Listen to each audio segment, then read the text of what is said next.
Okay, that's our presentation, and now it's time to answer a few questions. We'll take about 15 minutes to answer any questions people have. Looks like we have a couple in there already. First one, how much credit does a BS in civil engineering typically amount to? Once again, these are done on a case-by-case basis once you send in the information, as it involves which classification you're going for and the actual degree you're in. Typically, a Bachelor of Science will get you 18 to 24, but that's only an average. We'll specifically look at it once the application has been submitted. Will the slides be available for download? If you download the presentation from the banner on our website, I believe it does have the screens on there as well as the clickable links in the presentation. But also, this feature will be recorded and posted to our YouTube channel, so you can always go back and revisit the presentation and have the slides available that way as well.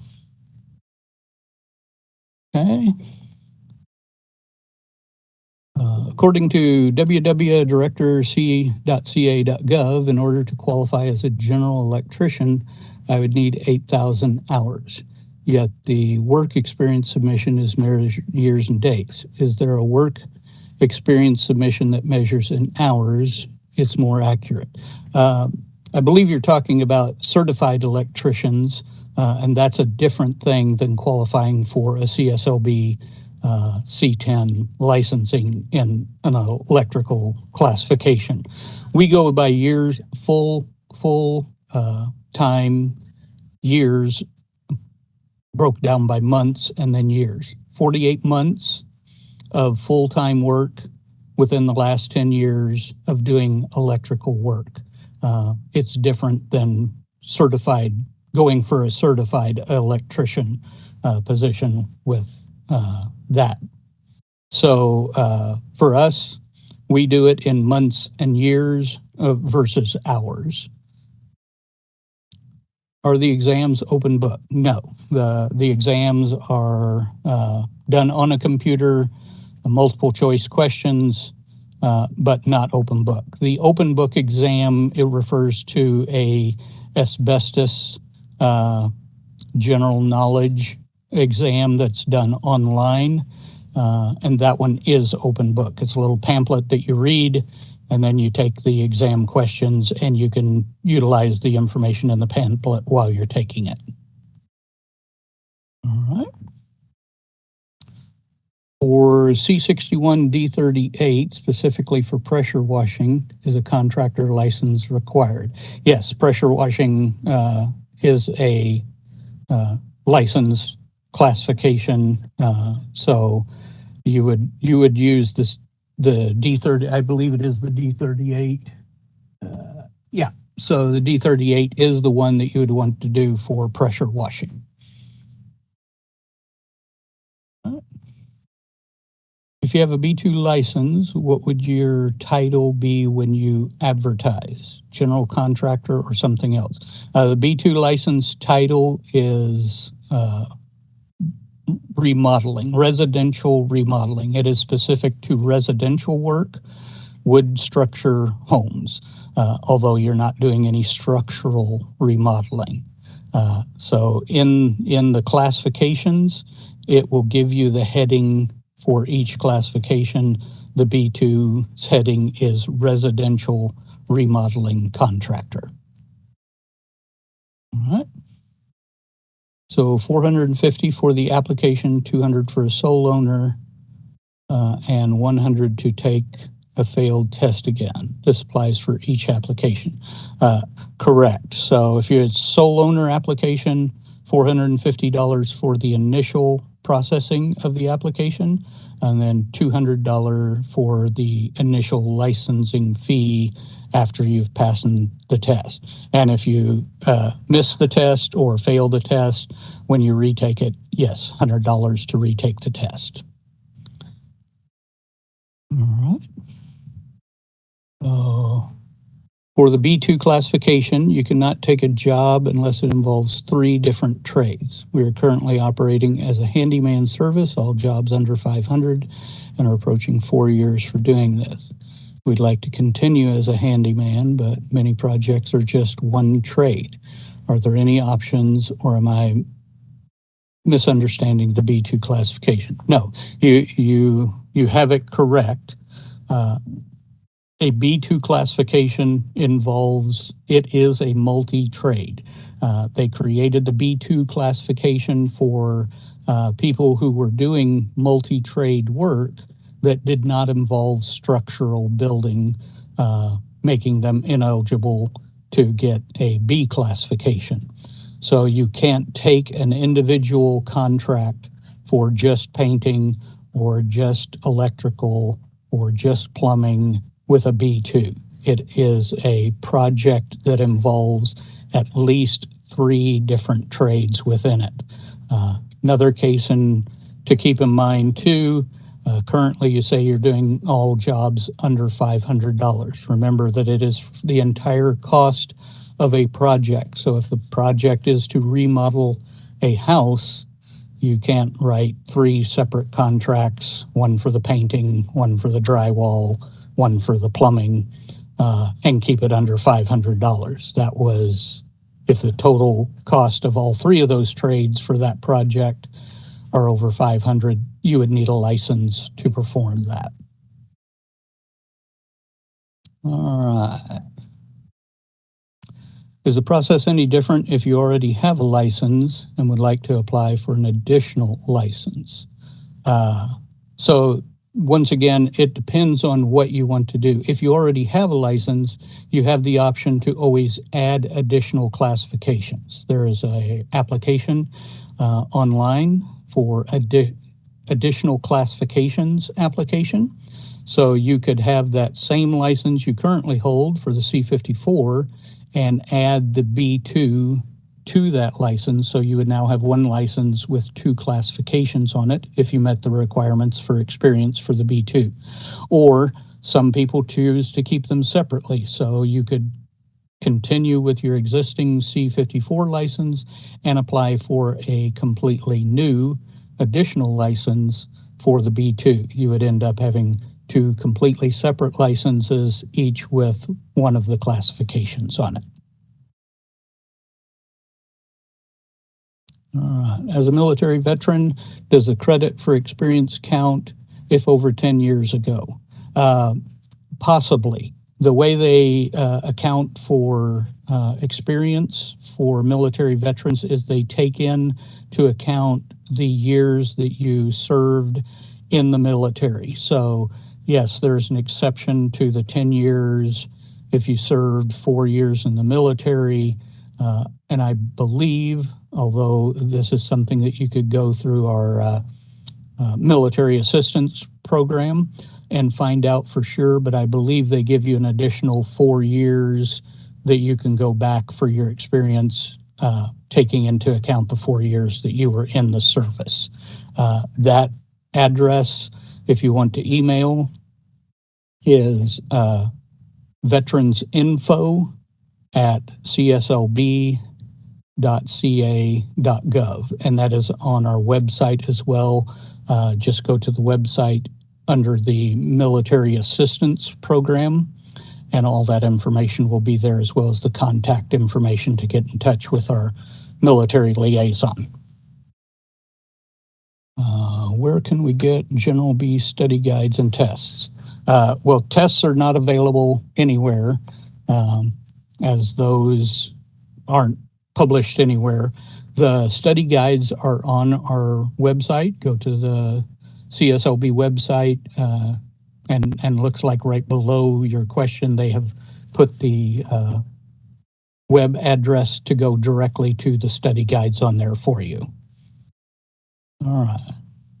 Working for Public Works and Building and Safety Division in charge of plan reviews and final inspections. Does this count towards experience?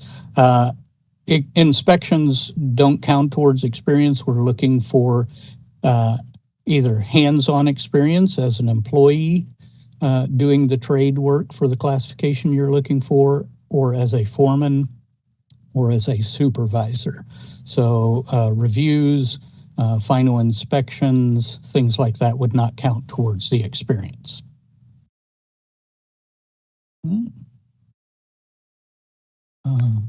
Before applying for a license, the business such as LLC should be registered with the Secretary of State first. Yes, if you're going to apply for a license and you want to do that as your business entity, as a corporation or as an LLC, it's always best to get that part done first, because that will be required first thing when they begin processing your license. So always a good thing to have all of that registered and in line at Secretary of State. One thing to keep in mind, though, is the name of the business. If you name your business for your LLC or corporation something other than something that would be directly in line in the classification that you're going for, when you apply for your license, you'll be required to add a DBA that is trade specific to the classification that you're going for. All right. Would a concrete skate park contractor be engineering A? Most existing companies are. Without seeing the specifics of what you're doing, I would generally say you're probably in the A. You can find out for sure if you want to send the details of what you are looking to be doing, building that skate park, to our classifications deputy, and that's classifications@cslb.ca.gov. They will look at what your plans show and everything, and they can give you a more accurate reading of the classifications you would need to complete that project. Most of them are playgrounds, things like that. Usually any type of post work that has to be done in there, changing the level of the land, is usually going to refer to the A classification. All right.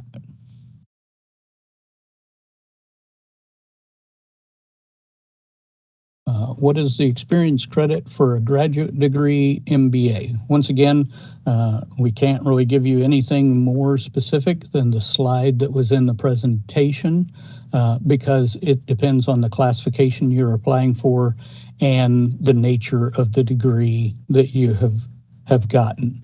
All of that is done on a case-by-case basis once we receive the transcripts and the application to know what classification you're going for.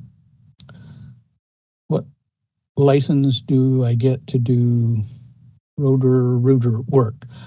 Typically, Roto-Rooter franchises and things like that are a C36 plumbing license. Once again, if you're going to be very specific in the project that you're doing, some people just do the camera work, some people do the actual Roto-Rooter work. You can always send in a list of the actual trades that you will be contracting for to do to classifications@cslb.ca.gov. They can review what the scope of your project or work that you want to do is and give you a description of the classification or classifications that you would need to complete that work.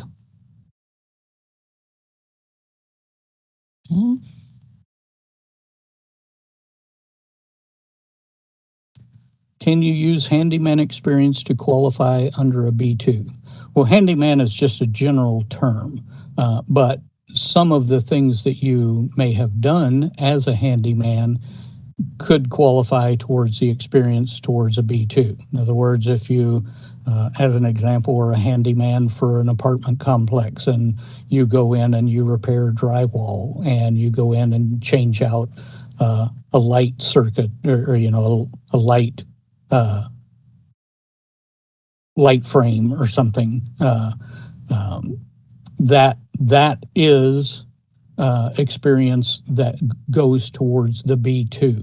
So yes, some of the experience that you have done as a handyman, unlicensed, can apply anything that applies to the trades involved to the B2. So what won't count towards a B2 is structural, building, things like that. That would be the B classification.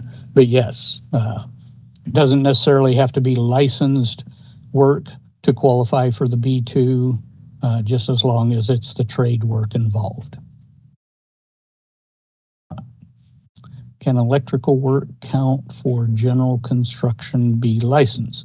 So once again, B license, they're looking for 4 years of experience doing projects that involve the building of a structure as well as 2 additional trades. So if all you are doing is electrical work, that would more apply to a C10, or if it's low voltage work, a C7. The B license, they're looking for projects that you have worked on that were in the building of a structure and 2 additional classifications. So only electrical work is going to miss the main part of the B classification, which is building a structure. All right. For question 13, what do I need to attach? Question 13 is actually different on different applications. I'd have to take a quick look at my question 13 to know if we're talking the original license. And 1 second to pull that up. So question 13 is just, question 13 is just a statement stating that you are, as the qualifier, going to be responsible for what happens on all contracts that you're responsible for as a qualifier. So you're just acknowledging that you understand you're responsible as the qualifier for what happens under this license. Question 14 is if you as a qualifier are coming as a responsible managing employee, then it's acknowledging the same thing, and that as an employee and a qualifier, you're going to be responsible on that job for 32 hours or 80% of the time involved. All right. Is the exam for B2 the same as for General B? No. Each one has its own specific trade exam. All of them have the same law exam.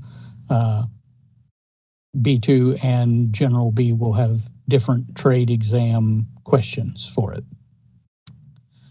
For number 14, if I am not an RME, do I check no or leave blank? You can just leave it blank if you're not an RME. They're only going to be checking question 14 if you are an RME to see if you've answered that.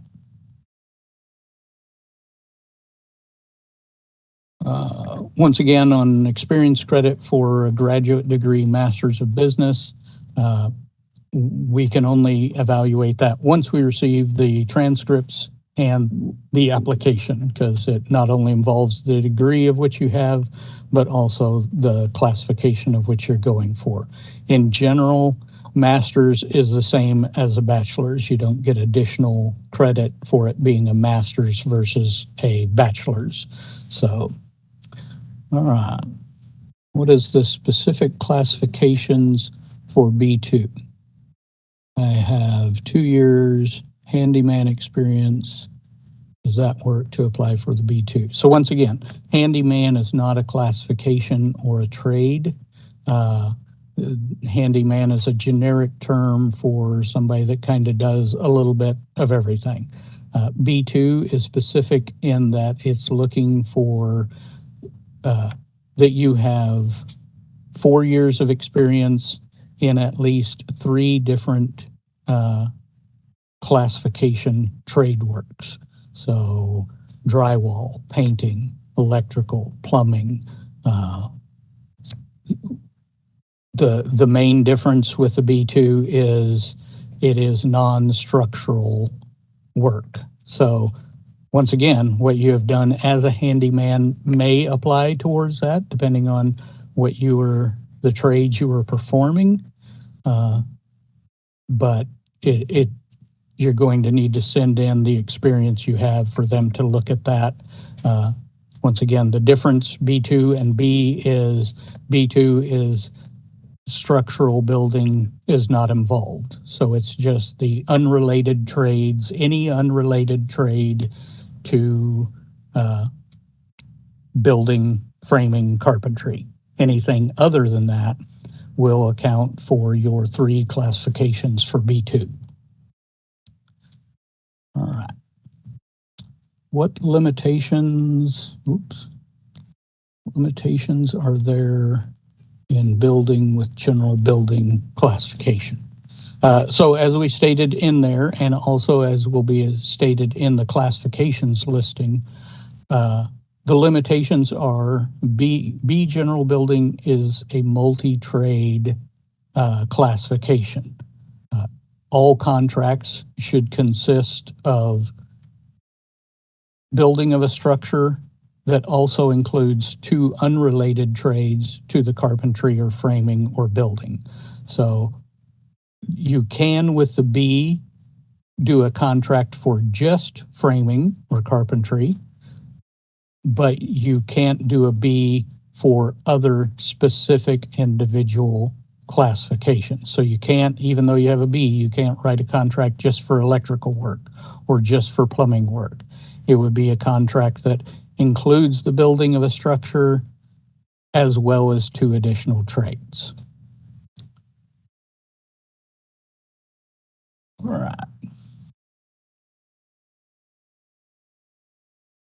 In order to bid on electrical work over $500, would being a licensed electrician be sufficient, or would I be required to apply for a C10? So a C10 is a licensed electrician. If you mean the difference between a certified electrician and a licensed electrician, then that's what we govern. We don't govern certified electricians. We do licensed electricians. So yes, if you're doing electrical work over $500, you need to apply for a C10 electrical license with the California Contractors Licensing Board.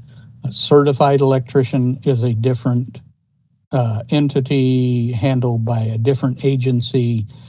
They have different requirements to become a certified electrician. But to do more than $500 of electrical work, you need to apply for a C10 electrical license with the California Board. All right.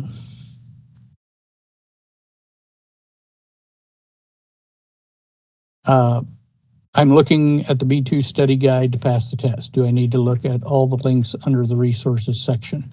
Those resources are there for you to utilize as you see fit. Some of those resources are resources they use to create the questions and everything. So it's up to you of how much you want to dig in to pass your test, study for your test. But all of those resources are there to help you.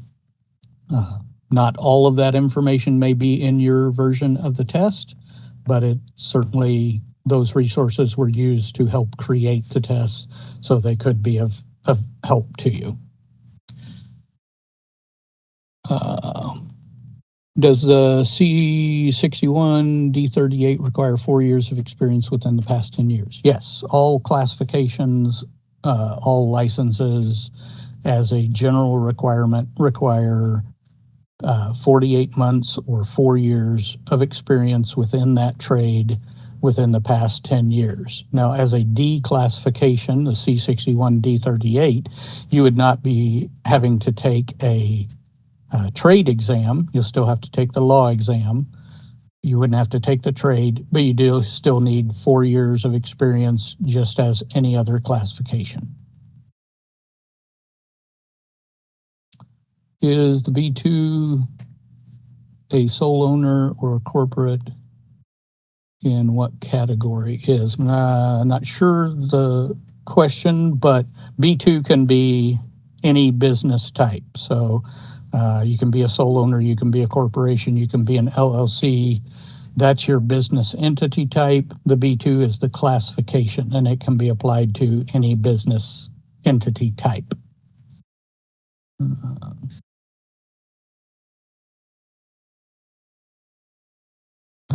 The limitations, building with a general building, we already discussed that one.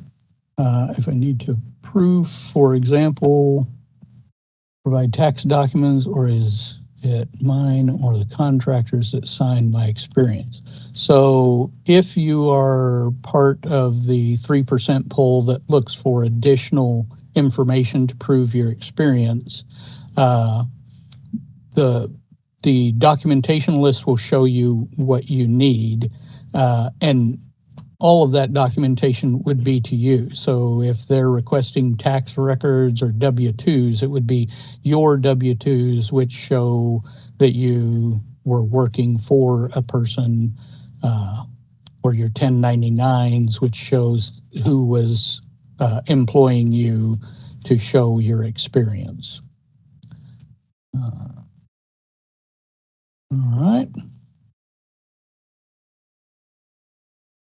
Can you give an example of when an unlicensed person can sign off on work application experiences? I think you hear say that unlicensed persons can do this.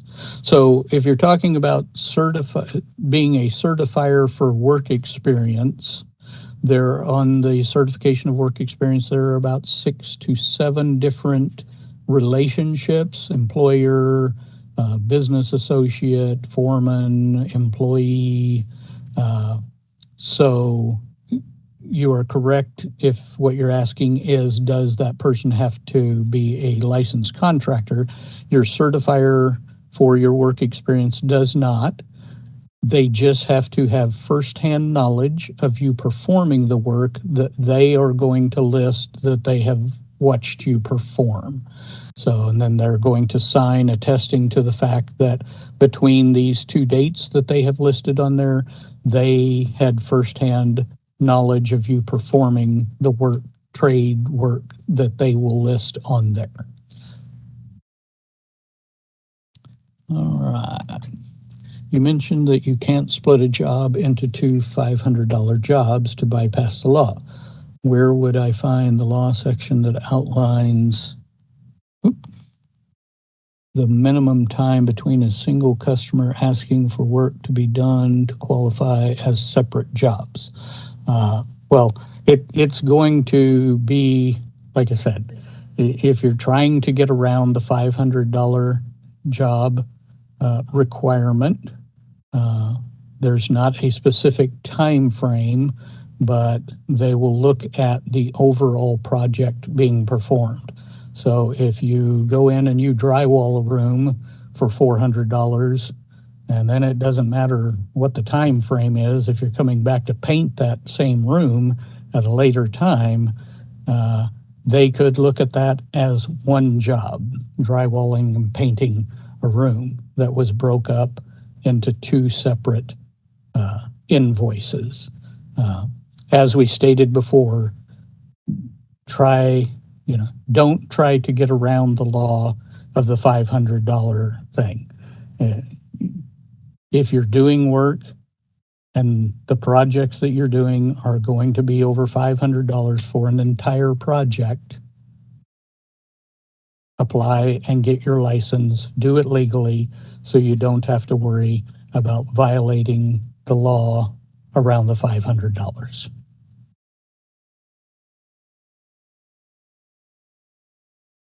All right, looks like our last one here. Do I need to provide proof of experience to apply for a B2? I mean, is that required? Yes, every classification, every license requires 48 months of experience. So yes, you will need to, through certifications of work experience certified by someone who has firsthand knowledge of the trades you're performing, you will need to provide that to provide proof of your experience applying for the B2, just as any other classification. So if you still have additional questions, we will give you some contact information of which you can send those in to our licensing department, and they will help you with that. So that's all the time we have today for our workshop. Thank you all for your questions. If you have other questions about your application, we encourage you to drop an email to our licensing division. Here's an email address. That's licensing@cslb.ca.gov. Licensing@cslb.ca.gov. If at some time you need to reschedule your exam, you can get that process started by dropping an email to exams@cslb.ca.gov. We've also put together a list of available resources for women considering a career in construction. If you haven't already, be sure to download this presentation. To get them, you can download the presentation on a banner on the top of our homepage at www.cslb.ca.gov. And if you're watching the archive video of this workshop on your YouTube page, you'll find a link to the presentation down below. We welcome your comments or topics for future webcasts. Just drop us an email to social@cslb.ca.gov. Special thanks to our Licensing Division and Public Affairs Office for their help on this workshop. The Get Licensed to Build workshop is a copyrighted production of the California Contractors State License Board. Thanks for watching.